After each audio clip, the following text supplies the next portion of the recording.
Hi hello good morning दोस्तों आज के इस ब्लॉग में आप सभी का स्वागत है।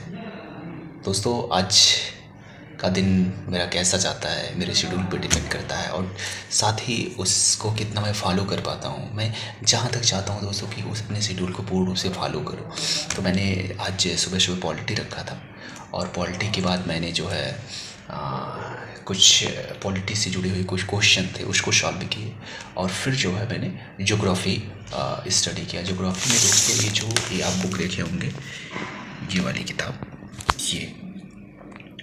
ये वाली बुक दोस्तों, इस बुक का मैंने 2 चैप्टर शुरुआत के थोड़ा सा डीपली पढ़ा और क्योंकि इसको मैं पढ़ा हुआ था तो इसको समझने में और रिवीजन करने में बहुत ज़्यादा समय नहीं लगा और मुझे बहुत आसानी से चीज़ें समझ में भी आने लगी। थोड़ा सा ज़्यादा समय तो हो गया था दोस्तों पढ़े हुए, लेकिन जब मैं इसको शुरू किया तो काफ़ी सहजता से मैं इसको कम समय में जो है दोनों चैप्टर में रिवीजन कर ले गया। और इसका जो ये सब चीज़ें तो ज्योग्राफी के बारे में इसमें बताया गया है। ज्योग्राफी के इससे विषय जो भूगोल पर विषय के रूप में, भूगोल एक विषय के रूप में ज्योग्राफी के कितने प्रकार हैं, कौन कौन सी ज्योग्राफी को पढ़ा जाता है, भूगोल के कौन कौन से स्कोप हैं, उनकी शाखाएं जो हैं, इन सब के बारे में इसमें बताया गया है। तो ये बहुत ज़्यादा इंपॉर्टेंट टॉपिक नहीं होने वाला था, इसलिए मैं इसको स्किप कर दिया था, इसको नहीं पढ़ा था। दूसरा जो टॉपिक था दोस्तों, दूसरा जो चैप्टर था इकाई 2, यहाँ से जो बहुत ही इंपॉर्टेंट टॉपिक होने वाला है दोस्तों। इसमें जो ये टॉपिक है पृथ्वी की उत्पत्ति एवं विकास, पृथ्वी के आंतरिक भाग, वेगनर का महाद्वीपीय विस्थापन सिद्धांत एवं प्लेट विवर्तनिक, भूकंप एवं ज्वालामुखी। ये दोस्तों इससे हर साल क्वेश्चन बनते हैं, तो ये चैप्टर बहुत ही इंपॉर्टेंट हो जाता है दोस्तों। और इसलिए मैं इसको जो है बहुत डीपली इसको मैंने पढ़ा था, पहले भी कई बार पढ़ा था। आप ये देख सकते हैं सब, मैंने उसको हाईलाइट भी किया हुआ है, कई बार हाईलाइट किया है। ये निहारिका परिकल्पना है, पृथ्वी की उत्पत्ति से संबंधित निहारिका परिकल्पना है। और ये जो ब्रह्मांड में एक अन्य भ्रमणशील तारा सूर्य के नज़दीक से गुजरने वाला, ये नहीं कि ये जो परिकल्पना है ये दूसरी वाली परिकल्पना है जिसको द्वितारी सिद्धांत भी कहा जाता है। तो ये चीज़ें आधुनिक सिद्धांत में ब्रह्मांड की उत्पत्ति से जुड़ा हुआ एक है। तो और जो दोस्तों आपको बता दिए तारों के निर्माण का, एक तो कैसे तारों का निर्माण हुआ है, इन सबको इसमें बताया गया है। और साथ ही एक ग्रहों का निर्माण, ग्रह कैसे निर्मित हुए हैं इसके बारे में इसमें बताया गया है। और इसमें 3 पॉइंट दिए हुए हैं ग्रह के निर्माण के संबंध में, जो कि बहुत संक्षेप में है लेकिन उस चीज़ को बहुत काफ़ी क्लियर कर देते हैं। इसकी शब्द की जो सटीकता है वो बहुत अच्छे से इस्तेमाल की। जैसे तारे जो होते हैं निहारिका के अंदर गैस के गुंथित झुंड हैं।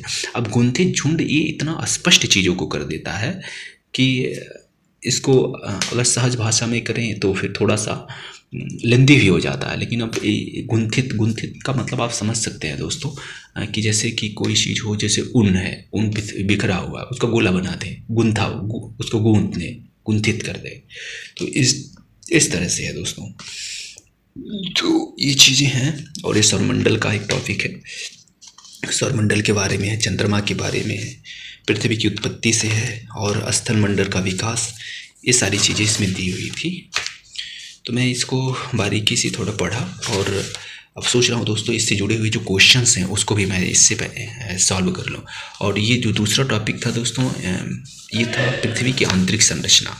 पृथ्वी की आंतरिक संरचना की जानकारी के कौन कौन से स्रोत होते हैं, एक प्रत्यक्ष होता है, अप्रत्यक्ष स्रोत होते हैं। ये 2 तरीके के स्रोत के बारे में बताया गया है दोस्तों। और भूकंप के बारे में पूरा डिटेल से यहाँ बताया गया है, भूकंप होता क्या है, इसके कितने प्रकार होते हैं, भूकंपी तरंगे क्या होती हैं। तो ये काफ़ी डीपली ये किताब में दिया गया है दोस्तों। तो मुझे लगता है कि ये किताब बहुत ही अच्छी है। अगर जो भी इसको ज्योग्राफी के लिए पढ़ता है तो मुझे नहीं लगता कि किसी और बुक की ज़रूरत पड़ सकती है। हाँ, ये है क्वेश्चन प्रैक्टिस के लिए आप किसी भी बुक को फॉलो कर सकते हो। बाकी टॉपिक तो संक्षेप में बहुत कुछ दे दिया है इसमें। अब यहाँ भूकंप के प्रकार भी दे दिया है तो ज़्यादा, और इसके प्रभाव देखिए, प्रभाव दे दिया है दोस्तों। जबकि प्रभाव को लेकर के मेंस में भी बहुत सारे क्वेश्चन पूछते हैं। ये है इसकी आंतरिक संरचना के बारे में दिया हुआ है, बुर प्रॉपर्टी है, मेंटल है और क्रोड है। क्रोड में 2 परतें होती है, आंतरिक बाह्य क्रोड होती है। और ज्वालामुखी और ज्वालामुखी से निर्मित जो स्थल रूप होते हैं, स्थल रूप में दोस्तों कई प्रकार के होते हैं और स्थल रूप से भी क्वेश्चन प्री में बहुत बनते हैं। ये देखिए एक ही फिगर इसमें दिया है दोस्तों, लेकिन इस फिगर में बहुत सारी चीज़ें बता दिया है कौन कौन से स्थल रूप होते हैं ज्वालामुखी से जो निर्मित होते हैं। तो इसमें देखिए महास्कंद है, स्कंद है, लाइकोलिथ है, लाइकोलिथ है, अपवर्तित लाइकोलिथ है, सील है, ज्वालामुखी नलिका है, मिश्रित ज्वालामुखी है, लावा मेशा है, सिंडर है। ये सब बहुत सारी आकृतियाँ, कुछ आंतरिक आकृतियाँ होती हैं, कुछ बाह्य आकृतियाँ होती हैं, फाइकोलिथ है। तो ये सारी चीज़ें थी दोस्तों। तो काफ़ी बेहतर इसमें दिया हुआ है इस बुक में।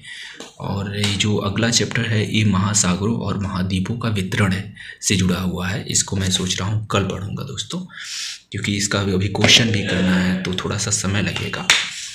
तो ये चीज़ें थी दोस्तों। असल इसमें ये भी होता है दोस्तों, ज्योग्राफी ऐसा सब्जेक्ट है, ये बहुत कुछ प्रैक्टिकली है जो आप देखते हैं। अगर फिगर आप देख रहे हैं तो चीज़ें समझ में भी आने लगती है, तो इसको समझने में बहुत समय नहीं लगता है। लेकिन जैसे कि अन्य जो विषय हो जाते हैं, हिस्ट्री हो गया और कोई और अन्य कोई इकोनॉमिक्स का भी थोड़ा सा टफ लोग मानते हैं इसको। हालांकि उतना टफ है नहीं, बस आपको एक सही स्रोत फॉलो करने की ज़रूरत है। और दूसरी चीज़ जो है आपको कंटिन्यू उसी चीज़ को पढ़ते रहना है, समझ करके धीरे धीरे ही पढ़िए, लेकिन कंटिन्यूटी बना के रखिए तो आप उस चीज़ को बहुत अच्छे से कर सकते हैं। इसके बाद जो है थोड़ा ज्योग्राफी के कुछ क्वेश्चन सॉल्व करूँगा और उसके बाद दोस्तों मैं पॉलिटी में उद्देश्य अपना बनाया हूँ। पॉलिटी के जितने क्वेश्चन अब तक बीपीएससी में आए हुए हैं उन क्वेश्चंस को मैं 2 से 3 दिन या मैक्सिमम 4 दिन के अंदर पूरा मैं अच्छे से उसको हल कर लूँ, और जो नहीं आए उसको मैं एक शॉर्ट में नोट्स बना लूँ। ये मेरा अपना ये स्ट्रैटेजी है पॉलिटी को लेकर के, क्योंकि पॉलिटी को लेकर लक्ष्मीकांत मैंने पढ़ी है, कई बार पढ़ी है, एक बार उसको और रिवीजन भी करना है। तो बहुत ज़्यादा समय भी नहीं है जो है एग्ज़ाम को लेकर के, तो जितना जल्द से जल्द उसको तैयार भी करना है और साथ में करंट भी है। तो दोस्तों अपने आप में सिलेबस बहुत ब्रॉड है, लेकिन यही है कि आप एक रणनीतिक तरीके से नियमित रूप से आप उसकी तैयारी करें तो सिलेबस निश्चित रूप से बहुत आसानी से उसको तैयार किया जा सकता है। तो ये चीज़ें, और अभी दोस्तों ये टाइम हो रहा है 5:15 इस समय बन गया है। तो ये चीज़ें हैं। ठीक है दोस्तों, फिर आपसे अगले व्लॉग में मिलते हैं, तब तक के लिए बाय बाय।